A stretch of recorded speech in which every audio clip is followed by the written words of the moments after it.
14 जुलाई 2023 ये human history में बहुत ही ऐतिहासिक है और इंडिया के लिए बहुत ही गौरव का दिन है, क्योंकि आज ही के दिन इसरो ने अपना चंद्रयान 3 जो कि चंद्रयान 2 का एक फॉलोअप मिशन है, उसे सक्सेसफुली LVM-3M4 लॉन्च व्हीकल के द्वारा लॉन्च किया। अगर ये LVM-3M4 रॉकेट अपने एक्सपेक्टेड डेट पर सही सलामत मून के सरफेस पर लैंड कर लेता है तो ये इंडिया के लिए एक बहुत ही बड़ी अचीवमेंट होगी, क्योंकि आज तक सिर्फ 3 कंट्री USA, रशिया और चाइना ने ही मून के सरफेस पर अपने रॉकेट्स को सही सलामत लैंड किया है। लेकिन ये चंद्रयान 3 मिशन बहुत ही स्पेशल है, क्योंकि ये मून के साउथ पोल को टारगेट कर रहा है और आज तक ऐसी कोई भी कंट्री, इवन नासा ने भी इस जगह को एक्सप्लोर करने का ट्राई नहीं किया है। तो इसरो के इस सक्सेसफुल लैंडिंग के साथ हम पहली कंट्री बन सकते हैं जो कि मून के साउथ पोल को एक्सप्लोर कर देगी। और पिछले जितने भी हिस्ट्री में मून मिशंस हुए हैं उनके स्टडीज से हमें ये पता चला है कि जो मून की सरफेस की साउथ पोल है,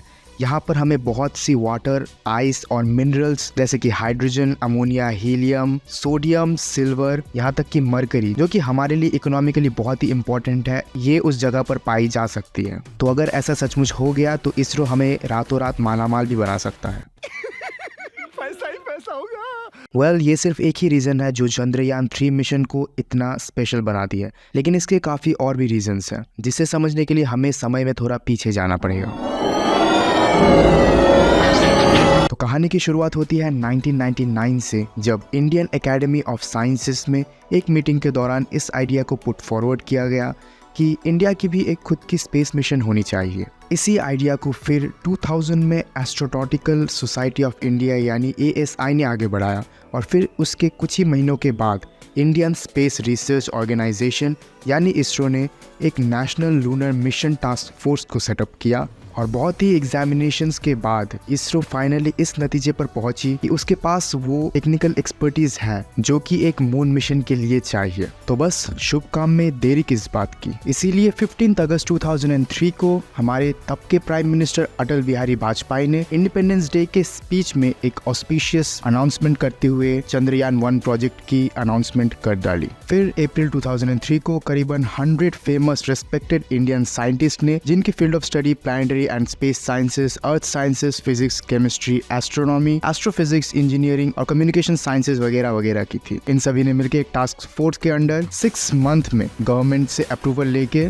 इस मिशन को लॉन्च कर दिया। सो बेसिकली ये जो चंद्रयान 1 थी, इसकी कोर ऑब्जेक्टिव्स यही थी कि हम एक इंडियन मेड, एकदम purely Indian made launch vehicle से स्पेसक्राफ्ट लॉन्च कर सके मून पे, जो कि फर्दर साइंटिफिक स्टडीज कर सके मून के सरफेस पे, और हमें एक 3D डायग्राम बना के मून की सरफेस के दिखा सके, ताकि हम लोग अगर कोई भी फर्दर रिसर्च करते हैं मून के सरफेस पे तो वो सब पॉसिबल हो सके। इसकी और एक कोर ऑब्जेक्टिव ये भी थी कि केमिकल और मिनरलोजिकल मैपिंग, जो कि मून के सरफेस में जितनी सारी मिनरल्स मिल सकती है हमें, उसकी एक साइंटिफिक स्टडी करके एक मैप क्रिएट करना। क्योंकि प्रीवियस मिशन से हमें ऐसा पता चला है कि मून की जो सरफेस है वो बहुत ही रिच है इन minerals like magnesium, aluminium, silicon, calcium और खतरनाक एलिमेंट जैसे यूरेनियम, रेडॉन भी वहाँ पे मिलने के चांसेस बहुत ही हाई है। तो इन्हीं सारी ऑब्जेक्टिव को मद्देनजर रखते हुए तब जो चंद्रयान 1 थी उसमें एक खास करके ये जो मिनरल की स्टडी है और केमिकल की इमेजिंग, इसके लिए एक हाई रेजोल्यूशन सेंसर्स और कैमरास लगाए गए। और ऐसा कहा जाता है कि जो लूनर पोल्स है वो बहुत ही डिफिकल्ट है लैंड करने के लिए, और वहाँ पे वाटर, आइस, ऐसी बहुत सारी चीजें मिल सकती है हमें। इस चंद्रयान मिशन की एक और बहुत ही जबरदस्त ऑब्जेक्टिव या फिर गोल कह सकते हैं ये भी थी कि जो लूनर सरफेस है वहाँ पर वाटर की खोज करना। जी हाँ, मून पर पानी मिलने के चांसेस बहुत ही हाई थे, क्योंकि प्रीवियस जितने सारे मिशन हुए हैं उनमें से हमें पता चला है कि मून के सरफेस में पानी हो सकती है, बट कहाँ, कितनी अमाउंट में, ये सारी चीजें हमें बिल्कुल पता नहीं थी। बट चंद्रयान 1 के ऑब्जेक्टिव्स में स्पेशल अटेंशन दिया गया। तो जो चंद्रयान 1 का स्पेसक्राफ्ट था उसकी वेट करीबन 1380 केजीज की थी लॉन्च के समय, और जब वो लूनर ऑर्बिट पे पहुंची तब उसकी वेट बस 675 केजी रह गई। क्योंकि आपको पता है कि लूनर जो ऑर्बिट है, लूनर ऑर्बिट की ग्रेविटेशन हमारे अर्थ के ग्रेविटेशन कंपैरिजन से 1/6 है, यानी कि कोई अगर 60 केजी का इंसान यहाँ से लूनर ऑर्बिट में जाएगा तो लूनर के सरफेस पे उसकी वेट 10 केजीज की हो जाएगी।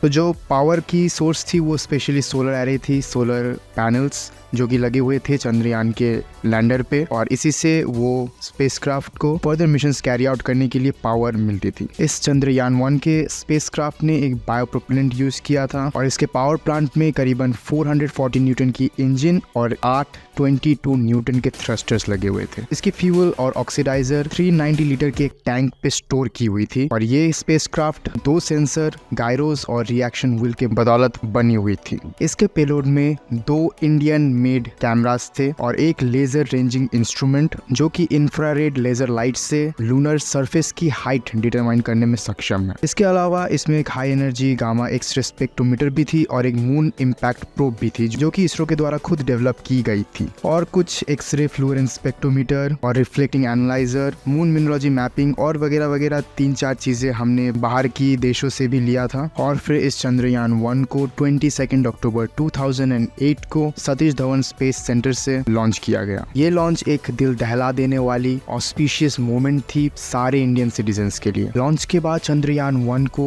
करीबन 11 घंटे लगे अर्थ की पूरी एक ऑर्बिट कंप्लीट करने में। उसके बाद 25 अक्टूबर 2008 को इसकी सेकंड ऑर्बिट पर रोटेशन की गई, जिससे कि करीबन 20% जर्नी वहीं पर कंप्लीट हो गई। फिर 3rd, 4th और 5th रोटेशन के बाद फाइनली 3 नवंबर 2008 को ये लूनर ट्रांसफर ट्रेजेक्टरी पर एंटर करने ही वाली थी। और फिर इसी तरीके से 4 लूनर ऑर्बिट रोटेशन कंप्लीट करने के बाद 12 नवंबर 2008 को ये स्पेसक्राफ्ट फाइनली लैंड करती है लूनर सरफेस पर। और फिर अगले कुछ दिनों तक ये वहीं पर घूमता फिरता रहता और अच्छी तरीके से सैंपल्स कलेक्ट करता रहता। लेकिन फिर 25 नवंबर 2008 को इसरो के साइंटिस्ट ने पाया कि जो चंद्रयान 1 की टेम्परेचर थी वो अपने नॉर्मल कंडीशन से 50 डिग्री सेल्सियस तक आ गई है। फिर उन्होंने उस स्पेसक्राफ्ट को थोड़ा सा रोटेट किया और फिर 10 डिग्री सेल्सियस तक उसकी टेम्परेचर रिडक्शन हो गई। फिर 27 नवंबर तक वो नॉर्मली फंक्शन कर रही थी, लेकिन बीच बीच में उसकी टेम्परेचर अपने नॉर्मल कंडीशन से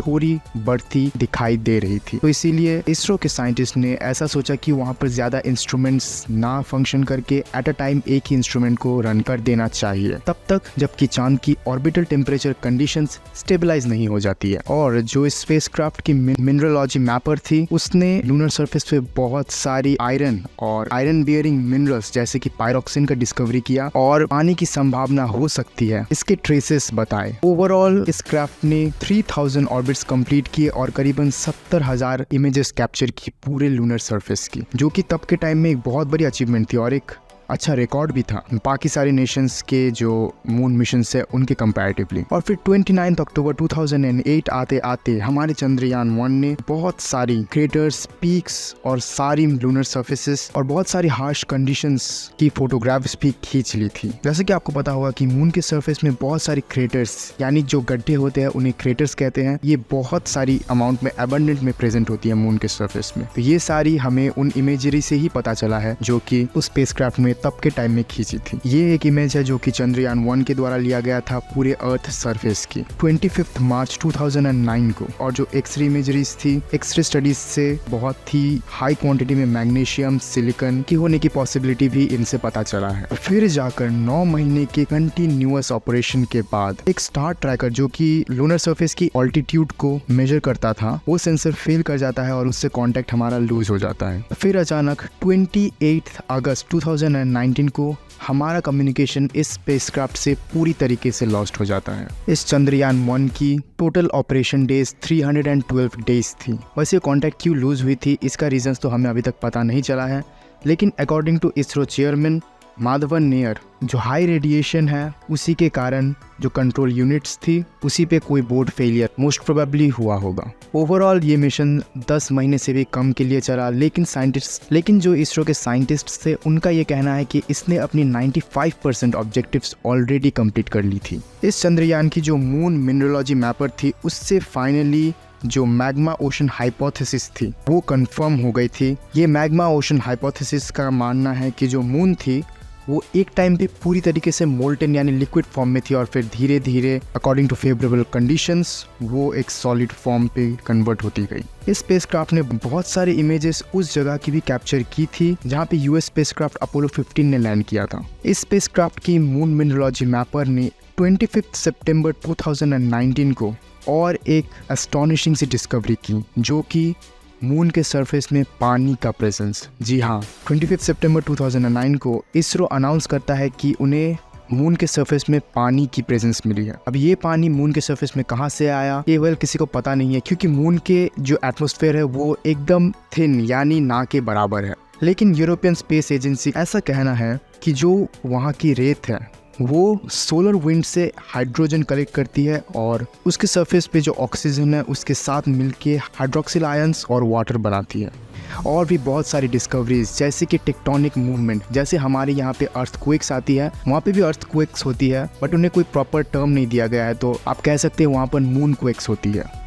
इस मिशन को अवार्ड्स जैसे कि American institute of aeronautics and astronautics, space 2009 की अवार्ड और भी बाकी बहुत सी अवार्ड्स मिली है। इसके बाद 22 जुलाई 2019 को वक्त था चंद्रयान 2 लॉन्च करने का। इसे इसरो द्वारा बहुत ही अच्छी तरीके से डेवलप किया गया था और इसके पेलोड में मेन 3 कंपोनेंट्स थी, एक लूनर ऑर्बिटर, एक लैंडर और एक प्रेगियन रोवर। सो बेसिकली जो ऑर्बिटर होता है वो मून के चारों ओर ऑर्बिट करता रहता है और जो लैंडर होती है उसका मेन काम होता है पूरे स्पेसक्राफ्ट को मून के सरफेस में सही तरीके से लैंड करना। और फिर उसके ऊपर एक रोवर होती है जो कि घूमता रहता है पूरे मून के सरफेस में और डेटास कलेक्ट करता रहता है। ये चंद्रयान 2 इस स्पेसक्राफ्ट को 22 जुलाई 2019 को Satish Dhawan space centre second launch pad के द्वारा लॉन्च किया गया था, जो कि मून के ऑर्बिट में 20 अगस्त 2019 को पहुंचा। इस बारी एक खास बात ये थी कि ये जो चंद्रयान 2 था इसका प्राइम ऑब्जेक्टिव था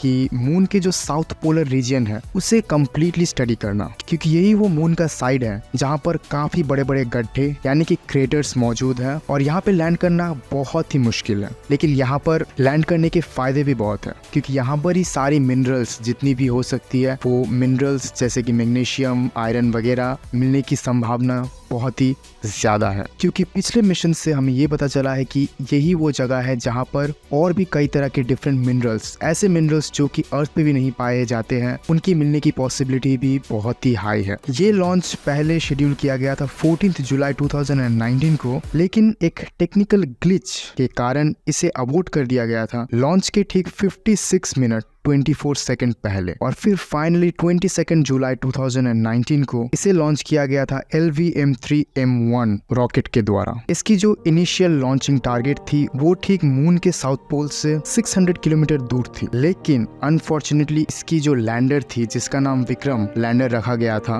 वो अनफॉर्चुनेटली क्रैश कर जाता है एंड इसरो की कनेक्शन उस लैंडर से लॉस्ट हो जाती है। ऐसा इसीलिए हुआ था क्योंकि जो लैंडिंग वेलोसिटी थी वो विक्रम लैंडिंग वेलोसिटी जो आइडियल 2 मीटर पर सेकंड पे उसको लैंड करना था, लेकिन वो काफी हाई थी, अप्रोक्सीमेटली 50 मीटर पर सेकंड की वेलोसिटी से वो लैंड कर रहा था। इसके बाद करीबन 2 हफ्ते तक इसरो और नासा दोनों ने ट्राई किया किसी तरीके से लॉस्ट कम्युनिकेशन को वापस रिकवर किया जाए, बट ऐसा हो ना सका।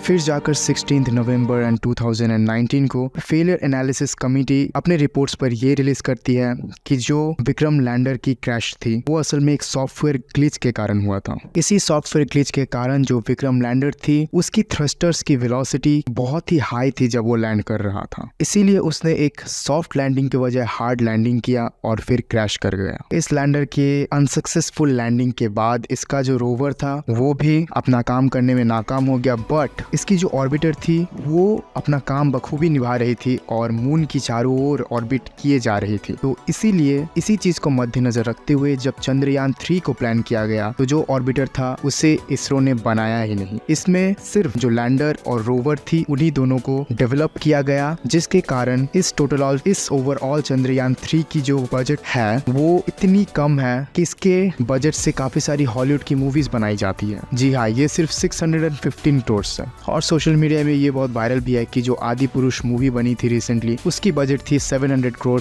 उससे भी कम के बजट ने इसरो ने चंद्रयान 3 को लॉन्च कर दिया और ये करीबन 1/3 of the budget Avengers end game की है। तो I mean the fact is mind blowing कि हम इस एरा में रह रहे हैं जहां पर हमारी नेशन इतने बड़े बड़े स्पेस मिशंस प्लान कर रही है और वो भी मूवी के बजट के इतने कम में। तो आई थिंक बॉलीवुड मूवीज बनाने की जगह हमें ऐसे ही स्पेस मिशंस को प्लान करना चाहिए। आपकी क्या राय है कमेंट सेक्शन में जरूर बताइएगा। ओके, सो फाइनली इसके बाद द मोस्ट अवेटेड मोमेंट 14 जुलाई 2023 जब लॉन्च होता है चंद्रयान 3 का। 3, 2, 1, 0।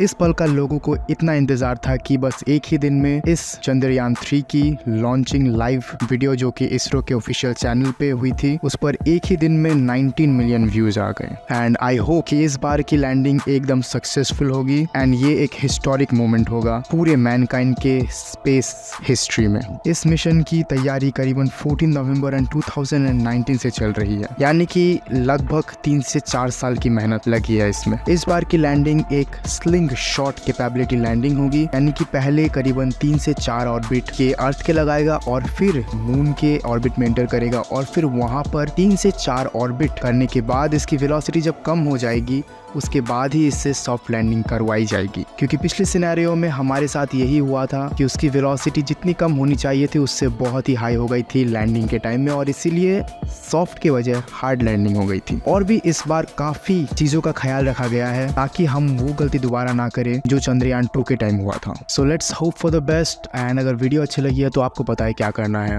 थैंक्स फॉर वॉचिंग, मैं चलता हूँ। सी यू नेक्स्ट टाइम।